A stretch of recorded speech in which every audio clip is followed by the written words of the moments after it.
Hi guys, good morning. എന്തൊക്കെയുണ്ട്? ഇത് കണ്ടോ? എൻ്റെ ക്രിംസണിൻ്റെ പിള്ളേർക്ക് ഒരു ചെറുക്കനെ നോക്കി നടക്കുമായിരുന്നു. ഒരാളെ കിട്ടി. ഈഡൻ പെറ്റ് ഷോപ്പ് എന്ന് പറഞ്ഞ ഒരു ഷോപ്പിൽ നിന്നാണ് ഇവനെ കിട്ടിയേക്കുന്നത്. എനിക്ക് അവർ നാട്ടിൽ നിന്ന് ട്രെയിനിൽ കൊണ്ടുവന്നിട്ട് ഇവിടെ നിന്ന് ബാംഗ്ലൂർ കുറച്ച് ദൂരെ അവരുടെ വീട്.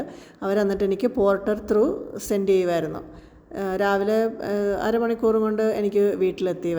അവനെ ഒരാഴ്ച താഴെ നമ്മൾ റൂമിൽ വെച്ചിട്ട് പിന്നാണ് ഏവിയറിയിൽ വിടാമെന്ന് വിചാരിക്കുന്നത്. കാരണം ഇപ്പോഴേ കൊണ്ടുവന്ന് അങ്ങോട്ട് വിട്ടാൽ ഈ ബഹളത്തിൻ്റെയൊക്കെ ഇടയിൽ ഇവൻ എങ്ങനെ അഡ്ജസ്റ്റ് ആവുമെന്ന് പറയാൻ പറ്റത്തില്ലല്ലോ. കടിക്കത്തൊന്നുമില്ല. ഞാൻ അവനെ കയ്യിലൊക്കെ എടുത്ത് നോക്കി, കുഴപ്പമൊന്നുമില്ല.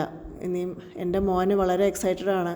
അവനെയും കൊണ്ട് പോവാം. ഇന്ന് ഞങ്ങൾ ഏവിയറിയിൽ ജസ്റ്റ് ഒന്ന് കാണിച്ചിട്ട് ഇടയ്ക്കിടയ്ക്ക് ഞങ്ങൾ മുകളിൽ കൊണ്ടുപോകും.